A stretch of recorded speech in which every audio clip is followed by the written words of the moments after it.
Okay, this is just to let our audience know that the program from this point forward will be recorded, and the Palestine Museum US reserves the right to publish the recording on social media, including its own YouTube channel. Anybody that has a problem with this and does not want to be recorded, you may exit the program at this point. If you continue to watch, you hereby agree to our terms as we described just now. Thank you. All right.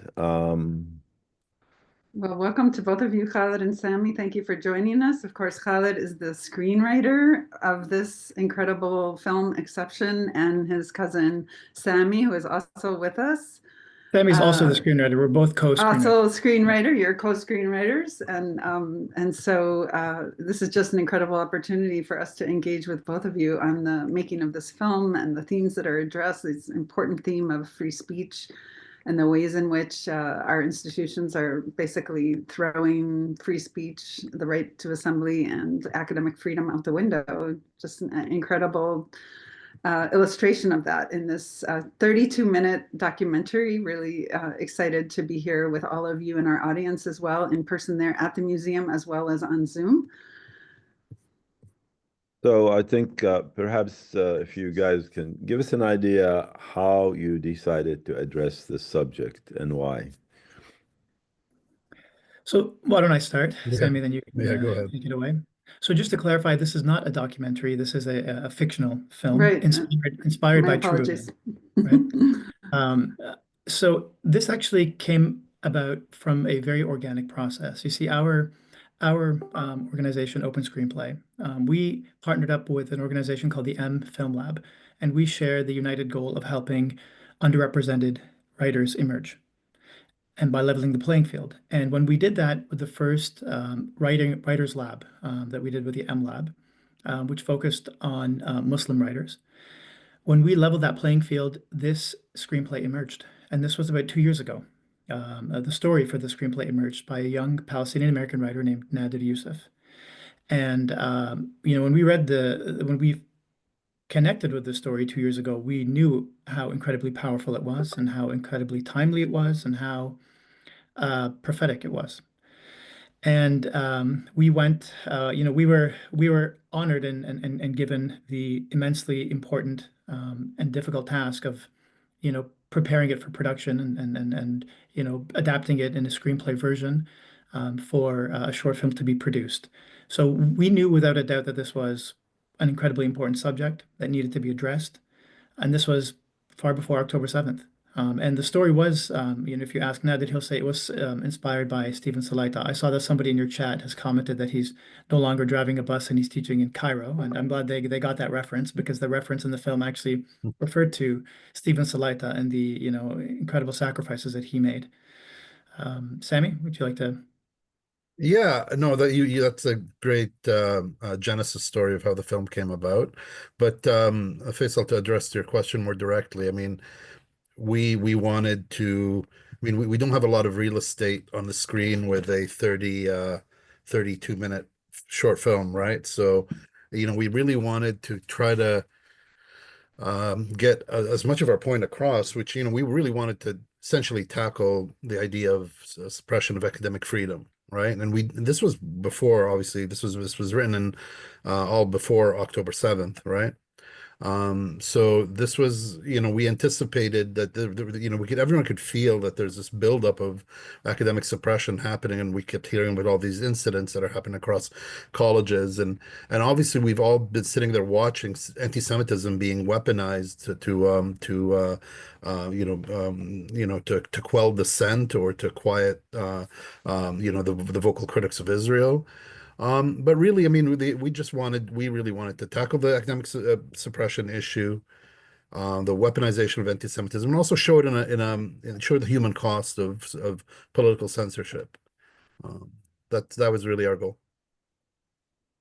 Great. Now, in watching the film, it appeared like there was a great amount of research was done on certain specific topics, like to know that there were 16 human rights organization in Israel that was calling Israel apartheid. Who did all that research? I mean, obviously that didn't just come up to somebody's mind off the cuff, right?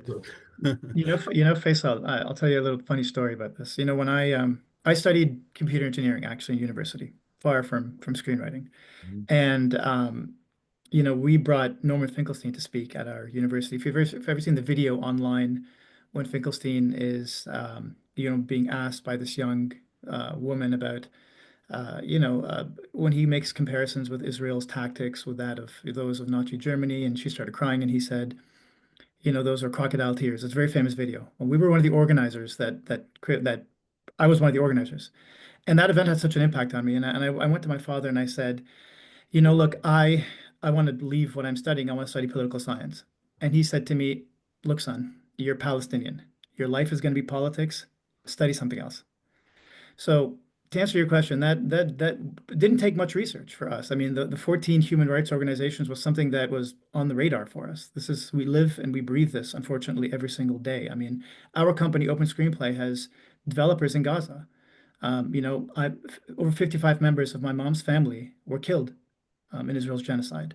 So this is a part of our fabric of existence, So we live and breathe this. We it's just that it in terms of the information, it didn't really require the research. It was more difficult to just write the screenplay in a way that can be true to narrative story, but at the same time, um, you know, present it in a way that it presented in a way that makes it bulletproof, to be honest with you, that shields it away from any of the criticism that we would normally get. Yeah, to Khaled's point, I mean, I think we anticipated that this, if this film gets any traction, it's going to be met with it's going to be put under a microscope. It's going to be met with a lot of, you know, um, you know, naysayers, let's just say. And so we wanted to make sure all our facts were checked and double checked.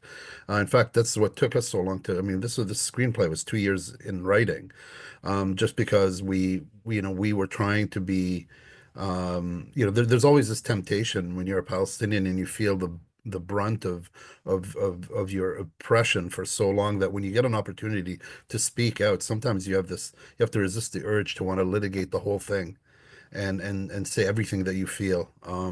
So we tried to be very measured and careful in every statement, check our facts, because we knew that if this film makes some noise, it's going to irk some people who are going to come after every line in it.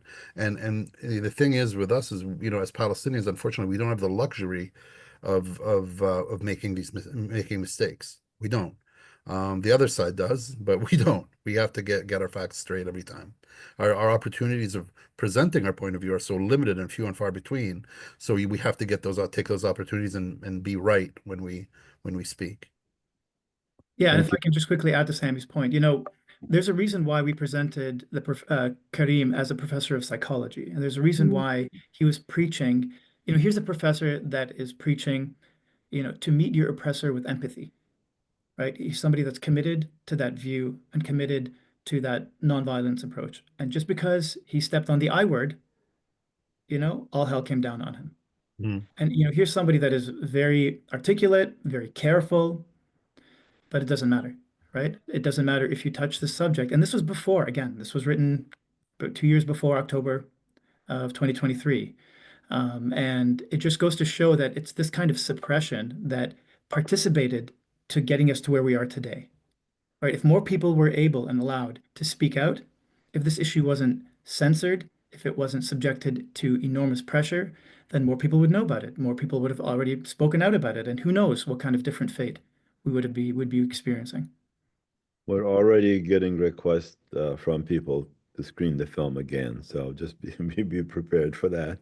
Yeah, and some people are asking how they can do that in the US Well, or look, elsewhere for that matter. thank you for that. We appreciate that. We're very grateful that people want to see it, and we're very happy and proud to say that it's been picked up for distribution by Watermelon Pictures, and Mhm. it's going to be on their platform, Watermelon Plus, which will be released, I think, the first or second week of May. And Exception will be one of their feature titles, and we're very, very excited about that. Yeah. Excellent.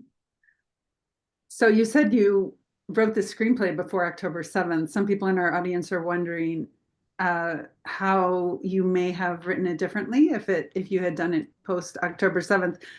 From my perspective, it seems prophetic, and as much as this was all happening before, it's certainly been taken to a whole nother level after October 7th. So I wonder if you just want to comment on that for our audience. So I'll say quickly, Sammy, then I'll pass it Yeah, over to you. yeah, go ahead. We actually, so the film was filmed and produced in February of 2024. So just a few months after, and we had an option to edit the script before going into production, and we had a lot of discussions about it, and we ended up concluding that we're not going to touch the script. We're going to leave it as it is because and we're just going to put that slide that you saw in the beginning of the film that says this film was written before, because that speaks volumes, right? That It sends an does. even more powerful message that this was an issue that was of in paramount importance far before what took place. And I think that sends in my opinion a more powerful message than editing it or changing it. I mean, it's obvious that whenever you're showing a film about Palestine, the date of the film does not really matter. I mean, we Mm. show from 1950. The Yeah. only thing that gives it away is the technology. A film was made in 1950. It's not going to look like the one was made yesterday. But with a film like yours, that could have been made yesterday. And you having done it before October 7th, you just were in exactly the right time at exactly the right place of producing the film, and that's incredible in the sense that this film hits the subject directly and squarely, and address it in a big way. If I may, I think if we had produced this film, if we had written the script after October 7th, it might have been a little bit more difficult for us to keep it rooted in empathy and not polemics. We might have felt more of the pressure to let some steam out. So I'm kind of glad we didn't, succumb to that. The other thing is I think there's, I like to always say like, no, you don't start a story with and secondly, right? You don't start a story with when the natives started shooting arrows at the colonists, right? You start the story from its beginning. And so this arbitrary date of October 7th. October 7th is nothing but a marker on a very long timeline of suffering and dispossession for us. So in a way, I think I, I'm I think I think Khaled said this once to me. I think we must always try to resist to make October 7th such a milestone like it is for them, because it really is starting at that point and making everything revolve around October 7th really diminishes and devalues the suffering and the sacrifices of people before. Right. And I'll just piggyback on what Sammy said. Look, stories completely impact how we interact with the world. They impact how we see the world. We are constantly surrounded by stories. In fact, as soon as we're born, our parents tell us about the world through stories. And October 7th is a marker that it takes the story from our hands and puts it in the hands of our oppressor. That's their story to start it at October 7th, right? And it's done by design, right? It wants to make it seem like it was suddenly an attack by, these individuals that, just hate the Jewish people, which is part of the narrative, propaganda story. So, it that's why in the film we just said October 2023. We didn't even put the 7th there because, like Sammy said, it's just from us, it's one of the chapters in this horror story that we live on a daily basis. So, Go ahead, Faisal. are you guys working on something new right now? Is there a sequel to this, or are you just changing gears and moving on to something else? Look, obviously Open Screenplay is our incubator of these types of stories, of stories of all, of various degrees of importance. But I mean, obviously, we're going to continue to explore new ideas, and we're going to continue to work our important work with the M Lab, which helps produce or give undiscovered writers opportunities to tell their authentic stories. So that work has continued, and actually, I invite anybody from your community that wants to learn. The art of screenwriting or wants to become a screenwriter to come on our platform and share their story with us and get support from our community. And maybe there'll be others like us who could get their story told from their perspective. Yeah, I'll add to that. I just want to address one of the comments by Oren, who said your film could be played alongside the encampments. And Oren, you're right on. Mhm. Actually, the folks at Watermelon are considering that. They're considering it to play in the theater release with that, or with the Teacher by Farah Nabilsi, who I'm sure many of you know. Was the director of the Oscar-nominated and BAFTA-winning film The Present. Her new film is The Teacher. She's an executive producer on our project. And in terms of new ideas, Faisal, we're working on a few. There's plenty of ideas to write about. I mean, for me, writing has been therapy. It's as I tell Sammy all the time, action has been the antidote to despair during these times. And there is a plethora of ideas that we want to explore and can be turned into powerful screenplays. And it's unlimited. Yeah, Khaled and Sammy, I wonder if you could talk about the process of writing for a screenplay. Um, just in terms of identifying the stories, because you're not only telling them, you know that they're going to be shown visually. Talk about that process. Well, Khaled mentioned despair several times. Yeah, the writing a screenplay is you. By the way, there's a saying that you never really finish a screenplay, you abandon it. All right. Like a dissertation. Because you can't, there's always tweaks and there's always Mhm. people give you opinions, and then you're always second guessing yourself and writing and rewriting and writing and rewriting. The process is grueling, and at times you just want to step away from it, and because it drives you mad. Especially when you feel the weight of the responsibility of a subject of this. This isn't a rom-com. You know what I mean? There's the weight of it is never escapes you, the responsibility. So we took that very, very seriously. But in terms of the visuals, I think you know, um, I think we got everything we wanted on the screen. The daughter to us, was Layla was just or You mean Iman, Iman? sorry, Iman. Iman. It was played by Um, Ava. she really lit up the screen for us, and Yeah, she stole the show. Yeah. she was a pleasant surprise that we didn't expect when we wrote the character. We wrote a precocious, intelligent little, girl, probably like had it said, raised in a somewhat Palestinian household, so like, she's better equipped than most kids to dealing with bullying and trauma and everything. But she was one of the pleasant surprises that came out. She really stole the show. And I'll add in terms of the writing process question, Krista, which is an excellent question. Look, we are big on story.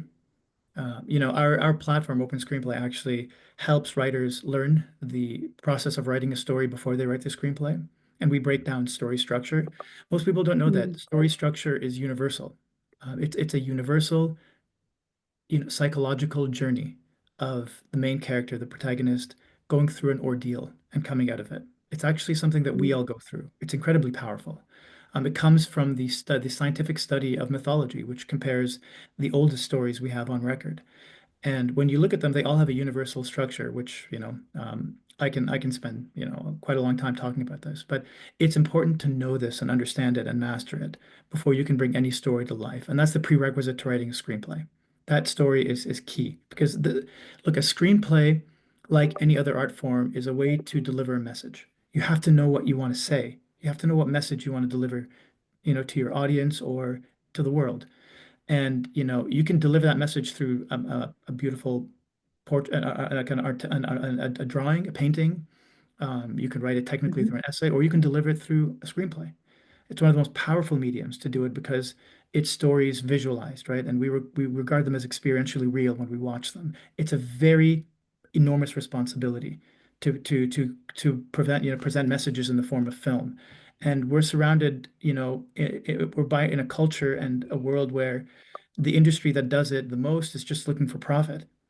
It's just looking for profit and, to be honest, propagandize, American culture and Zionist propaganda. I mean, I don't know if anybody's seen The Brutalist, which was nominated for Oscars. I recommend you do. And, that film, in my opinion, is Zionist propaganda masquerading as art. There's Zionist propaganda woven through that film from beginning to end. And it's a tragedy. It really is. And I encourage people to write, and it's a powerful way to convey something, but it's also an enormous responsibility. Have you guys seen the Palestine Exception? It's another story film that's been around for the beginning of the year, um, and it deals with the campus protests and the hearings that took place in Washington and the whole subject. I think it will make a good companion to your film, also Mm. other films that were mentioned. Yeah, Um, definitely. yeah, we screened that film about 4 times, and recently, a couple of days ago, it was screened at NYU in New York, and it went without any incident, fortunately. Mm. Yeah, it's going to be shown here next week, here in Madison, Wisconsin, at the university. So There's a film in Gaza called also the same name. It's called Exception, but it has nothing to do with the subject. It's a different subject, the one in Gaza. Right. Uh, Talking about the story and how important it is, if somebody asks you, what was the story in the film? How would you describe that? This is the story about a professor that wants to get back with his wife and wants to rebuild his family. That's what it's about. And he's that's his main goal. That's what he wants to do. And he falls on a landmine and it explodes. And it also that's one layer. There's another layer to it as well, right? This is somebody that is focused on his career so much, and that career ambition destroys his family, in a way. And it's when actually he does the opposite of what he normally does. He stays true to his truth, and that's what he holds on to and sacrifices his career. And in doing so, he regains his family. So the story is not academic freedom necessarily. Oh no, it's very much about free speech as well. This is a story about free speech for sure. I mean, there's multiple layers to it. Okay, I mean do you need to have a certain focus, or you try to address multiple targets in your story and how you structure and develop the story? That's exactly right. You can't just, if you want to write a story about a film about free speech, you have to be careful because you can't just you can't it can't be a public service announcement. It won't people won't connect with it, right? You have to tell a human story, and that's your base layer of any story that you tell. That's the one that we're going to connect with. And then it's through that journey that the character learns something about themselves, and in doing so, we all learn something about ourselves. Right. So you can't just beat people on the head and tell them about the subject. As much as one would like to do that at times, it's not the best way to You need to convey. find the human story where you can insert um, the political subject or whatever you want to actually deliver to people. Is that Yeah, I mean, look, it's also because he's Palestinian, right? Because he's Palestinian American. The thing about us is, we have multiple layers of oppression that we have to deal with. Here's a guy that's going through the normal challenges of life. Him and his wife are separated. He wants to get them back, but another layer of that exists is that he's Palestinian. And he stepped on the I word in one just lecture that he was speaking about a complete other subject, and here's now a bigger problem that he has to deal with, and we there's a saying that our obstacles define us or our enemies define us in a way, and you can use that to help you learn about yourself, and that's also part of what the story yeah, goes through. another just unrelated question, sorry. The film is 32 minutes. You could have gone to like 48, 52, or 60. No, we Maybe couldn't. a feature film. What prevented you from doing that, and why? Why did you do it that way? Well, it was always the project was always a short film. That was from the get-go, right? I think we pushed it at 32 minutes and probably ran the risk of not being programmed in many festivals because of the length. I mean, 32 is pushing it. There's festivals that won't accept short films that are beyond 30 minutes. Ones that won't accept, all the big ones that are like at 20 minutes. They won't accept films that are longer than 20 minutes. So I think that was one of the second of all, it was never like we never budgeted for a film that was a feature. It was just not in the cards. Um, you know, but I want to go back to your question earlier. I think what Khaled was describing when he was describing the story, it was the vehicle in which we delivered the message, which is, the assault on free speech. When you want to tell people, if you want to tell people to take their vitamin C and to eat their oranges, you don't just tell them, oh, eat your oranges, drink your, have your vitamin C.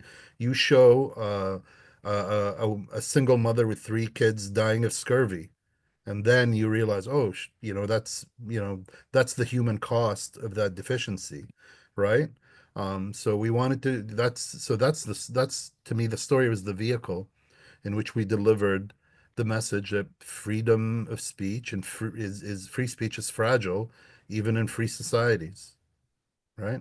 Yes. Krista, we have more questions from the audience, you think?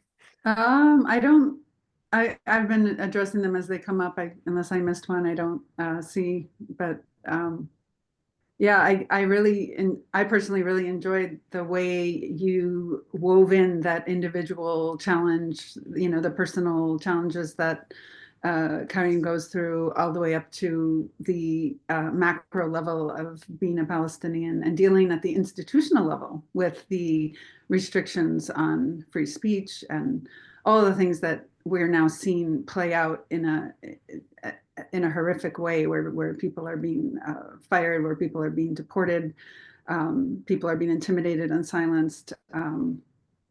So, your film couldn't be more timely, and uh, I really wish you all the best. And clearly, there's a lot of interest in distribution. Watermelon Pictures is an awesome distribution platform.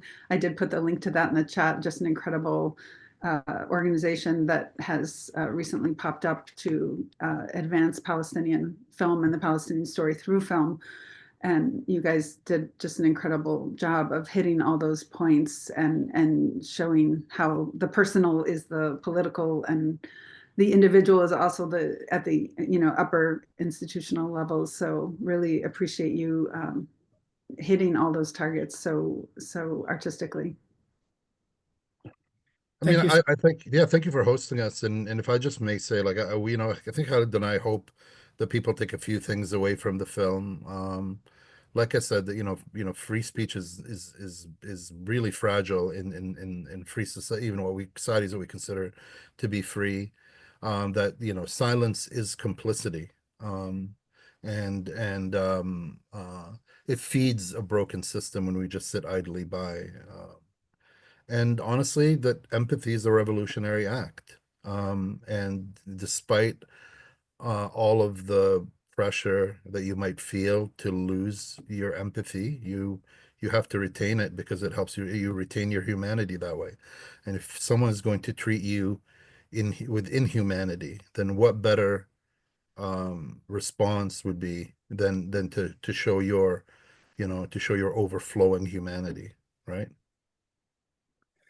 Yeah, and if I can add to that, in the depth of despair, as we even until today, if I see one more, child slaughtered, I'm going to lose it. It's getting to the point where what we feel is beyond rage, and what holds me back is this voice in my head that says, "Don't be like them. You don't want to be like them," Mhm. because then we lose it. Then we've lost everything. And our empathy, our ability to see our oppressor as somebody who's incredibly sick, I think helps us transcend, the darkness that we all see around us.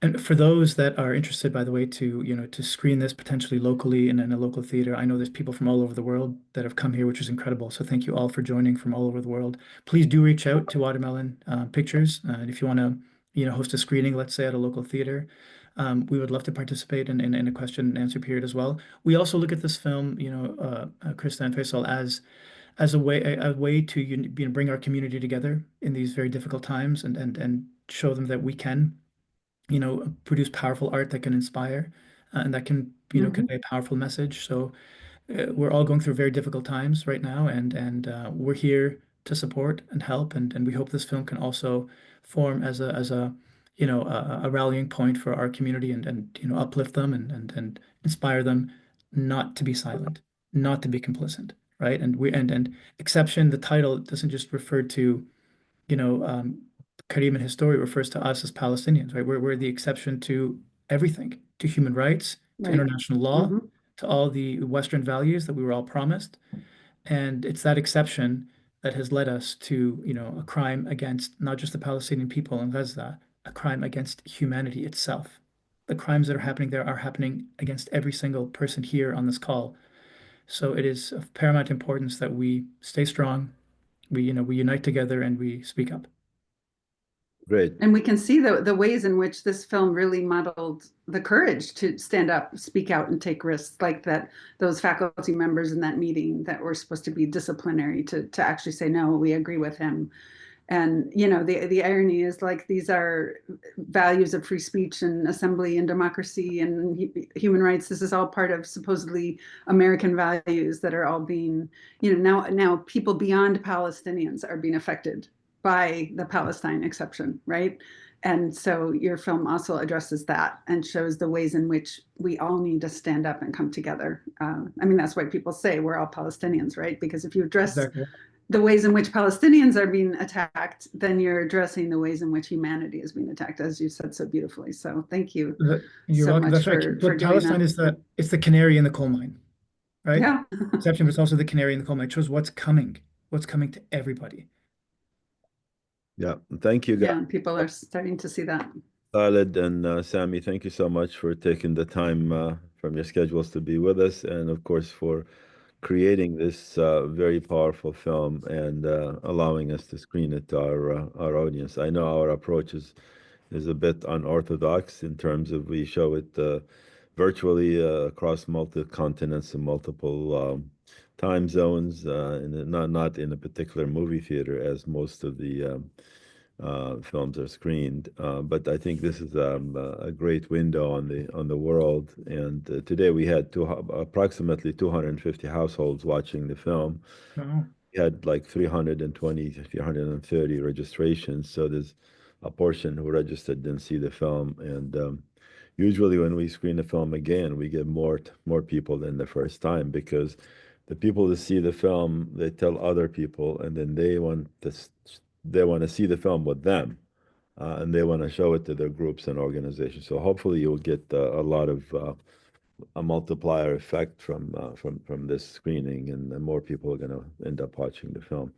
And thank you again for all what you're doing, and thank you, Krista, for co-hosting with me, and for your commentary, and thanks to the audience who joined us today. And we look forward to seeing everybody next Saturday. And best wishes for the Easter holidays tomorrow. And we just wish that it was at a better time for the Palestinians and the rest of the world. Again, as we always say at the end, ma salama, goodbye. Thank you. Thank you so much. Thank you for Thank having us. It you. was our pleasure. شكرا. يعطيكم العافية. Allah Yafiki. Thank you.